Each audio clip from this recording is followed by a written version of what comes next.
Well, I first heard about the OECS Sports Desk. I was then living in Barbados on a contract with television and radio there. And I was going to the Olympic Games in Los Angeles to cover the '84 Olympics.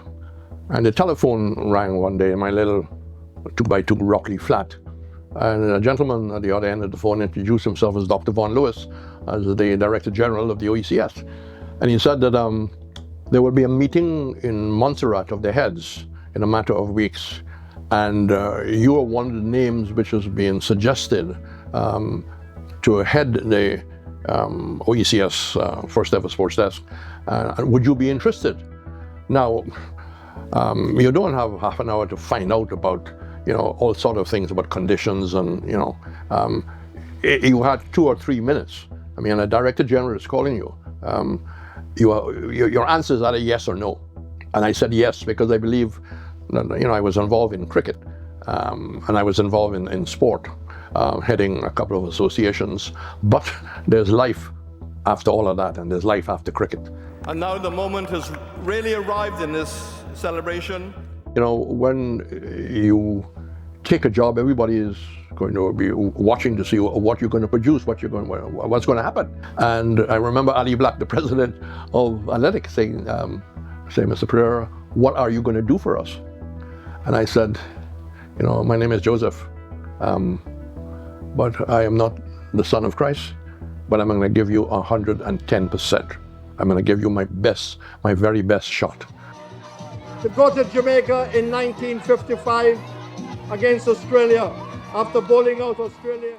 They didn't give me 50,000 EC dollars to kickstart, or 100,000 to kickstart, having events. The first event I had was through the Lawn Tennis Association fraternity. We had tennis at La Toc, which is now, of course, Sandals. And Johnny Easter, who was a leading tennis player and coach, he got the manager there, an Italian gentleman, to make the courts available. And we managed to get enough funds to have lunch at La Toc, and of course prizes and things like that. And we ran the first ever OECS event. This is the second most significant gathering. The next event that the desk attempted was a half marathon. And there were some 70 runners from St. Lucia taking part. And we invited the rest of the OECS, and we invited countries outside of the OECS. It was a winner. The first prize was a Liat trip to anywhere, and there were other prizes. And the event was a success. I mean, I was not a one-man show. The desk was a success because of other people, because of the private sector, because of the ministers of sport, because of the director of sport, the media.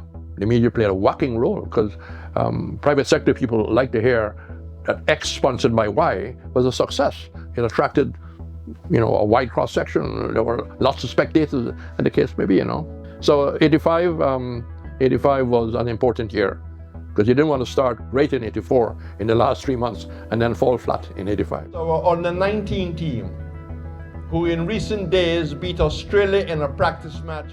And my approach was, don't wait for anybody to call you. You call them. Look for the media. Look for the media. You have information.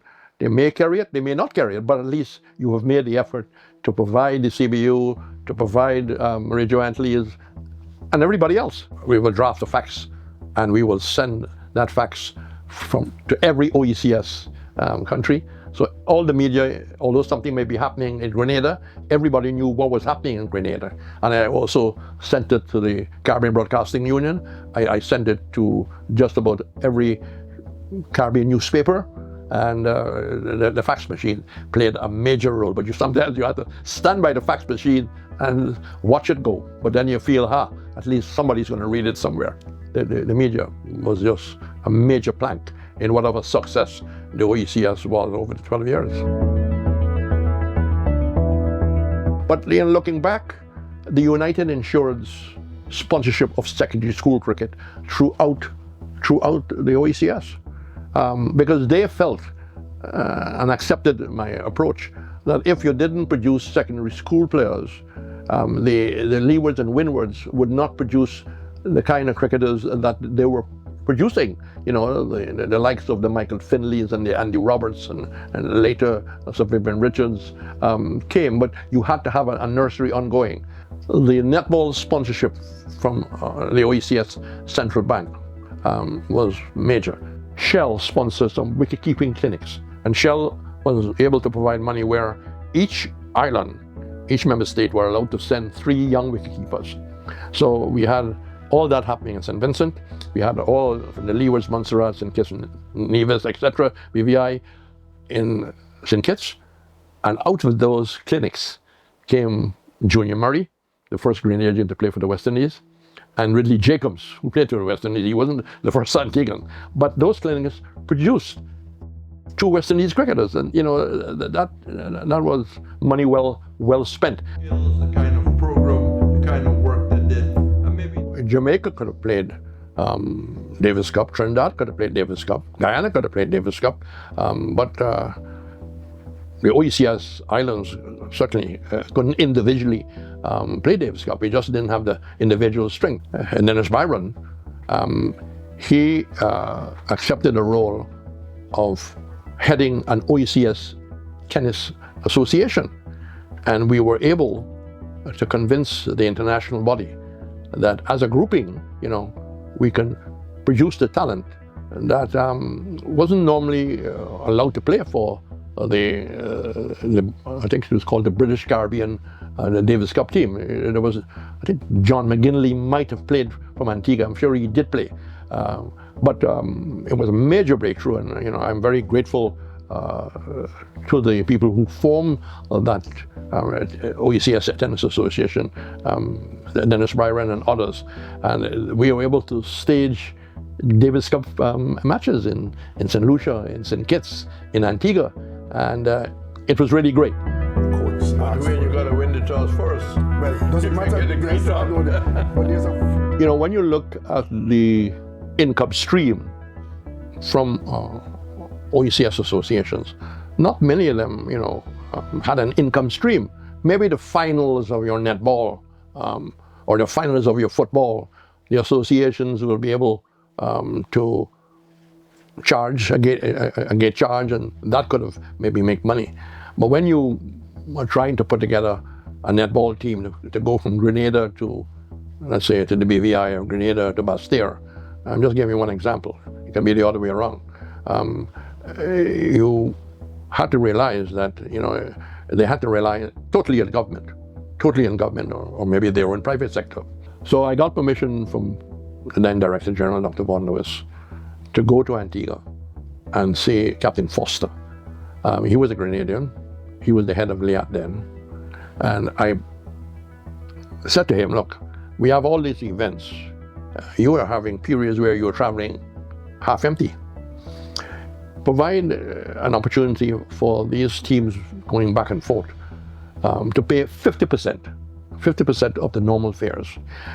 We will not have any events in the high season where you make money. We will wait until after the high season. The high season, and then, of course, now tourism is almost year-round. The high season, I think, then finished about the end of April. So OECS sports events could then start. And that was a major help from LIAT. And it also helped the sports desk itself, because, you don't ask and forget your own backyard. And all my travel was at the rate of 50%.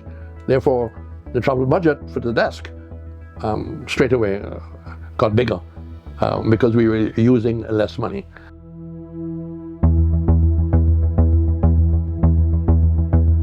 To ensure that everything ran smoothly, even if you had a weak association in whatever member state, you had to go in yourself. You had to work with the minister.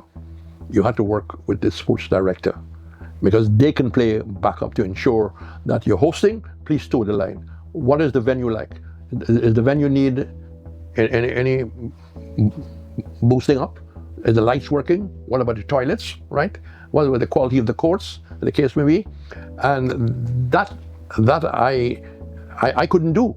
I had to rely on the teamwork of the Minister of Sport and the Director of Sport to ensure that whoever was hosting, that it wasn't just left up to the association, that the country had a responsibility to ensuring that the thing was painted up, that the lights were working, that all the toilets and baths were working, and things like that. The focus on the club structure is still very much a need. There are many teams, but teams don't make strong associations. It is clubs that make strong associations. Strong associations make strong Olympic movements. Strong associations make effective use of facilities, make effective use of finance, can attract private sector funding, etc. UIO exists after the Shamrock Players Department. And I realized that I could sit in my little cute office with a lovely view of Martinique, but I couldn't do it by telephone. I couldn't do it by fax. So I had to build a relationship with the directors, and they joined the party. They were very keen to see events being played, events taking place in whatever island, and I had to build a relationship with the ministers of sport, and in some cases with the prime ministers. And sometimes I will get to office at 7 in the morning and call people before they left home just to double check that the number of things that we had discussed is now in place. Many of the sports directors and ministers also like cricket, so I had an advantage there, because I think if I was not involved in cricket, I probably would not have had whatever little success I had. Middlesex, playing for Barbados, and of course a voice on radio also. I would say I totally enjoyed my 12 years. That it was a collective effort by the ministers, by the Director of Sport, by the associations, by the private sectors, by the media. To tell you the truth, I mean, people make much of, you being a commentator and talking to millions of people and all that. That's the easy part. The toss is spun, the teams go out, you know their background, right? You know who's got runs, who has not got runs, who's got wickets, and you know all the actors. And it's there, you broadcast, and you remember that you have an audience and they want to hear the score and they want to hear who is out and things like that. But the OECS appointment was the greatest challenge in my life, because when I first sat in that chair and looked through the window and saw beautiful Martinique, I was a little worried that I was not going to be able to put this together, since I didn't have the kagash, the dinero, the moolah. You can't make things out of nothing. You can't be a burden on the secretariat who's just inviting you and you asking them to pay. The desk was self-funding. If a sports desk was to be restarted in 2024, for me example, it wouldn't be 35 events, I think was the last year of my tenure, 35 events. It will be quality and not quantity.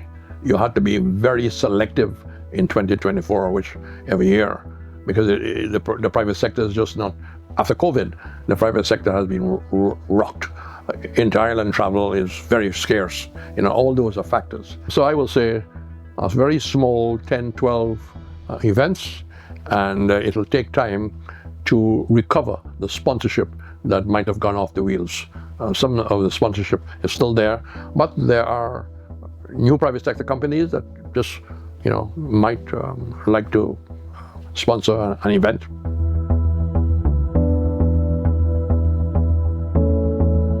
In 1996, I was recovering from a stroke, right?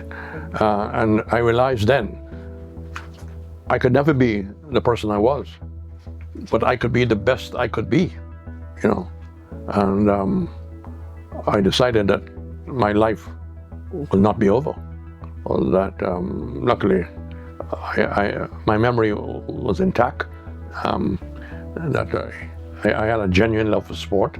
Try to remember where I came from, which is very important, And if you can change a life, I mean, if you can help one person, you would feel good about what effort. Boxing has, to me, has saved lives in this country. I know that for sure, right? Because we're a young man who is on the block to come to the VG gym, which is now one of the best gyms in the Caribbean, thanks to the help that David Christopher. I chipped in a little bit, but it's really a quality gym, one of the best. Fletcher not giving up. I had a stammering problem, and my mother was really great in those very dark days where, you know, I couldn't really join in conversations. But she would allow me, my mother, to lie in bed and do imaginary commentaries.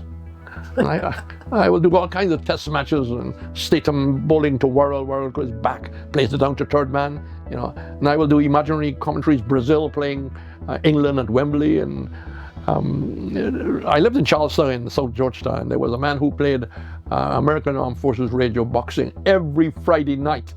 And I didn't have to go across the road. I could hear it from my own home. And I got interested in the commentary.